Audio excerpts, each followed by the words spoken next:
Hey everyone, welcome back to Installation 00, and today we're going to look at one of the more interesting and peculiar happenings during the closing days of the Human-Covenant War relating to UNSC and Covenant ships. On September the 22nd, 2552, Master Chief overloaded Pillar of Autumn's fusion reactors, resulting in the destruction of the Autumn and Installation 04. He fled the Autumn and the Ring on a longsword, a ship with no slipspace capabilities, meaning he was effectively stranded in the Soel system with no means of getting back to UNSC-controlled space. Due to the debris from the destroyed ring, the majority of the Covenant ships of the Fleet of Particular Justice abandoned Alpha Halo and took cover behind Threshold, the gas giant Installation 04 orbited. The remaining 7 ships under the command of the Ascendant Justice eventually moved out of cover of the gas giant and began to search the debris, likely to monitor for any flood activity or survivors. Unbeknownst to the Covenant, Chief had survived the destruction of the ring and, with the aid of Cortana, managed to locate the cryopod of the clinically dead Linda 058, which had been jettisoned from the Autumn before it crashed on the ring. Soon, another signal was detected from a UNSC Pelican dropship, hiding behind a piece of debris from Installation 04. Unfortunately, the Covenant soon spotted the humans, so Cortana moved the longsword into a slingshot orbit around Basis, Threshold's moon, and while on the moon's far side, they picked up the survivors from the Pelican, one of which being our favourite Sergeant, Avery Johnson. The survivors abandoned the dropship, loaded it with multiple Moray space mines, and sent it ahead of them as they prepared to hijack the Ascendant Justice, the flagship of the Covenant fleet. Coming around Basis, they faced multiple Seraph fighters but managed to destroy them with the Moray mines. Piloted by Sheila Pulaski, the longsword managed to fly into the flagship's hangar bay. From there, the humans made their way to the bridge, where Chief faced a Sangheili warrior in single combat, and due to the damage to his suit and extended battle fatigue, barely won the duel, taking a nasty energy sword wound to the shoulder. Cortana then vented the atmosphere out of the rest of the ship, killing most of the Covenant aboard. It was decided here that the ship should be piloted back to Reach. It was reasoned that although under Cole Protocol any vessel should make a blind jump away from any known human colonies, so as to avoid leading the Covenant to undiscovered human worlds, jumping to Reach, as it was a colony they had already found and glassed, was an acceptable course of action. After the rest of the Covenant vessels realised that the Ascendant Justice had been captured by the UNSC, they started to fire on it. The Covenant AI in the ship systems also blocked Cortana's access to the ship's navigation controls and the slipspace drive, preventing them from escaping. During the engagement, Cortana manoeuvred the ship deep into Threshold's gravity well, and the other Covenant ships pursued. Meanwhile, Chief took a Hurugok to fix the ship's power coupling that kept Cortana from accessing the slipspace drive. At the last moment, the Hurugok managed to fix the coupling, and while Cortana had thought a slipspace jump as deep into the atmosphere as they were would be impossible, she soon realised that the extent of Covenant slipspace technology was far greater than she had imagined, and managed to perform an in-atmosphere slipspace jump away from Threshold towards Reach. The Ascendant Justice arrived at Reach in a matter of hours, and Chief made haste to the surface to find fellow surviving Spartan 2s post-glassing, including Dr. Halsey, Vice Admiral Danforth Whitcomb, and a crystal-like Forerunner artifact now thought to be a Forerunner slipspace flake, a central component of a Forerunner slipspace drive, which are quantum-engineered crystalline devices and were used aboard Forerunner spacecraft to modulate the ship's passage through the higher dimensions of slipspace, being a major contributor to the markedly stable slipspace transitions due to how they mediate temporal and spatial anomalies inherent to many slipspace interactions. This reduces travel times by orders of magnitude over the crude alternatives used by less advanced species. Cortana began searching for a wrecked ship that had an intact reactor she could use to give the captured Covenant flagship Ascendant Justice more power, as well as use as a means to return to Earth without violating the Cole Protocol, and inadvertently giving away the location of humanity's homeworld to the Covenant. Cortana located the Gettysburg, a Paris-class heavy frigate. During the fall of Reach, the Gettysburg had suffered a strike from an energy projector that had gutted it from stem to stern, and obliterated the bridge and life support, killing the crew. However, the ship remained relatively intact, including having an intact power plant and an apparently functional mech. Cortana manoeuvred the Ascendant Justice to the Gettysburg and docked them to each other via the hardpoints on the upper hull surfaces. With the additional power from the Gettysburg now acting as the second part of the Human-Covenant hybrid ship, Cortana was able to make slipspace jumps far quicker. This new hybrid ship was informally dubbed the Gettysburg-Ascendant Justice.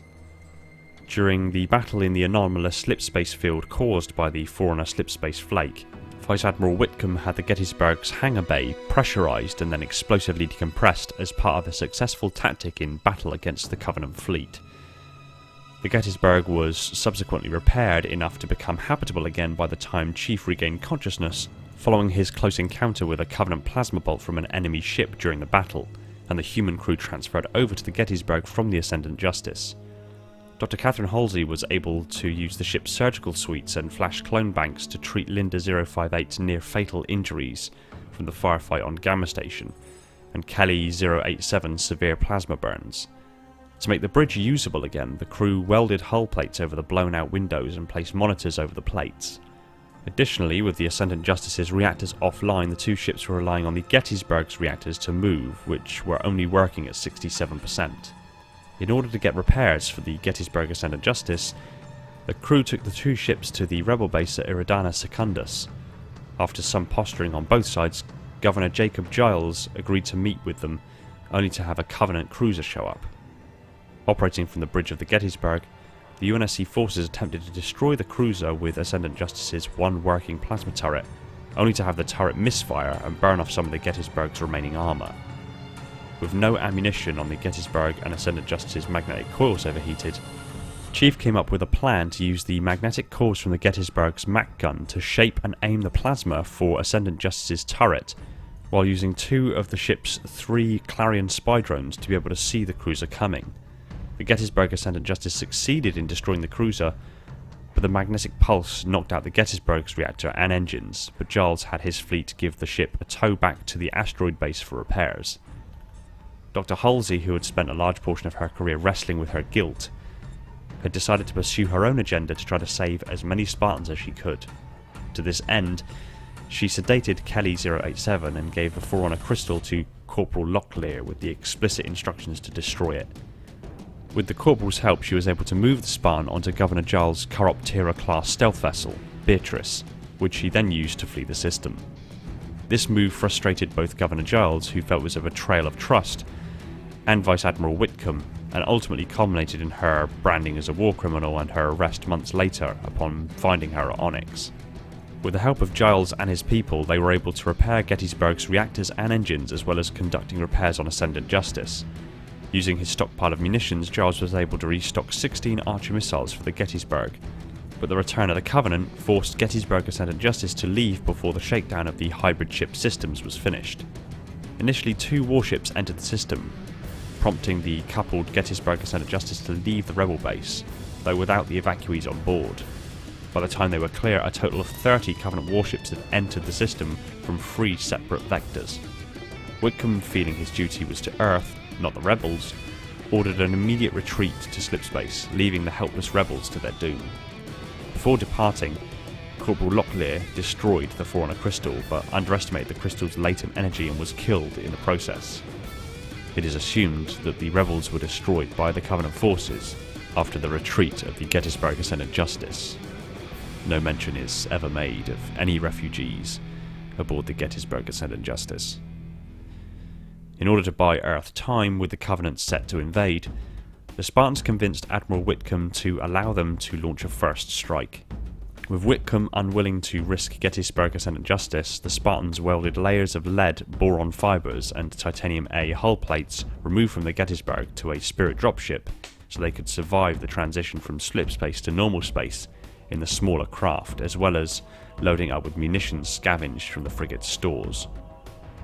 Hours later, after rigging the unyielding Hierophant to blow, the Spartans received the Oli Oli Oxenfree message and made contact with Whitcomb, who explained that he had brought the Gettysburg-Ascendant Justice out of slipspace on the system's edge to do some reconnaissance before deciding to do something about the Covenant fleet after witnessing its sheer size.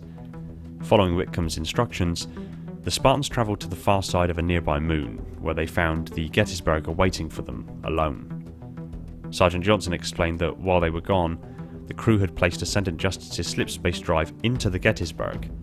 Using a spy drone, The crew watched as Whitcomb and Lieutenant Elias Havison lured the Covenant fleet in close to the exploding station with Ascendant Justice and a hologram of a Forerunner crystal, sacrificing themselves to destroy all but about a dozen Covenant vessels. Afterward, the Gettysburg made a random slipspace jump per the Cole Protocol before finally resuming journey back to Earth. This series of events is detailed in full in the book Halo First Strike, and is still one of my favourite moments in the Halo universe. It was bold, well thought out and engaging. It outlined the severity of the war, the struggles and tensions between different human factions, the mystery surrounding the Forerunners and their relics, and the lengths at which many characters were willing to go to fight for what they believed in. But even with all of its excellence, I still got caught up on one particular point: that a human ship and a Covenant ship were compatible. Not only could they be physically docked to one another, but by all appearances the fusion reactor of the Gettysburg could feed energy into the plasma-based pinch fusion energy conduit system of the Covenant ship. Setting aside the fact that while these two forms of energy production are both categorized as nuclear fusion, the exact operational functions of the two energy transfer systems worked on completely different principles altogether, so the very idea that they could share energy is utterly unexplainable. But the very fact that the ships could even dock together is peculiar in and of itself. And it also isn't the only incidence of this happening. Covenant boarding craft docked with the Pillar of Autumn's Bumblebee-class escape pod airlocks. They could burn or phase through the glass and bulkheads of our orbital defense platforms, and even in Halo 4, Phantoms with special boarding attachments could create energy barriers, holding in atmosphere as they docked. Now those ones are systems that are evidently designed to adapt to certain situations, but particularly in the case of the boarding craft being able to dock with the Pillar of Autumn's airlocks, if the sizing of those boarding craft were even slightly out, they wouldn't have fit into the Bumblebee's cradles. It could be argued that Cortana perhaps made use of the Huragok on board the Ascendant Justice in order to retrofit the hardpoints of both ships together, but the only known Huragok that survived was the one on the bridge with the other humans. The ship was vented to kill any surviving Covenant, and although Huragok are technically not living creatures but biological AIs created by the Forerunner, their very method of movement, using buoyant sacs filled with different gases, would mean that venting the ship's atmosphere would drop the pressure to zero, meaning the Huragok's internal positive pressure would be forcibly equalised, causing them to pop, for lack of a better word. Another argument could be that the Covenant ship makes use of smart materials, but as far as we are aware, the hull of Covenant ships is just made of the nanolaminate or alloy that we're all accustomed to. Further still, it is possible that humans on board helped to fuse the ships together by welding the hull's hardpoints together, but there are still issues with the exact size and fit, making it structurally sound, airtight, and further still, we're not even certain that the Covenant hull material is weldable. The only real remaining explanation, and it is a long shot, is that because humanity and the species of the Covenant were receded after the Halo Array fired, and that the galaxy was littered with Forerunner relics, being the mutual link between humanity and the Covenant, perhaps influence of the relics the Covenant found and ancient knowledge either locked up in Argesh or kept classified by Oni, led to design features found in Forerunner relics to be somewhat amalgamated into both human and Covenant designs, without either species being fully aware of it, leading to an unexpected compatibility. But again, this is a very, very long shot. I still find it odd that human ships and Covenant ships appear to be compatible. It's either that the ship's designs were adjusted during the war to be compatible for strategic reasons, or the ship's designs almost co-evolved while remaining utterly separate from one another, which is astronomically long odds indeed. And although this is one of my favourite stories, and it is also a question that still lingers in my mind, I really don't have a direct answer as to how or why this was possible. So I've pitched this question to my guys over in the Discord server, so if you want to join the debate, please feel free to jump in. The link is in the description. And at that, all I have to say is, thanks for watching. Stick your comments down below, I look forward to what you have to say. I want to give a quick shout out to my patrons, so Tenchi the Silent Cartographer, Brian Sebastian, Holden and Defiant Alpha 117, and Nathan, the holders of the mantle, Justin, Darian, Ty, Black Biscuit, J Rabbit, Austin, Cameroptus, Brent, my reclaimers, Zach, Deep Cover, Verbal Statue, Spesigo, Spartan A498, Guppy, Josh and Evan, my Metarchs, and all the other patrons that have jumped aboard to support the channel. You guys are awesome, and all of this wouldn't be possible without you.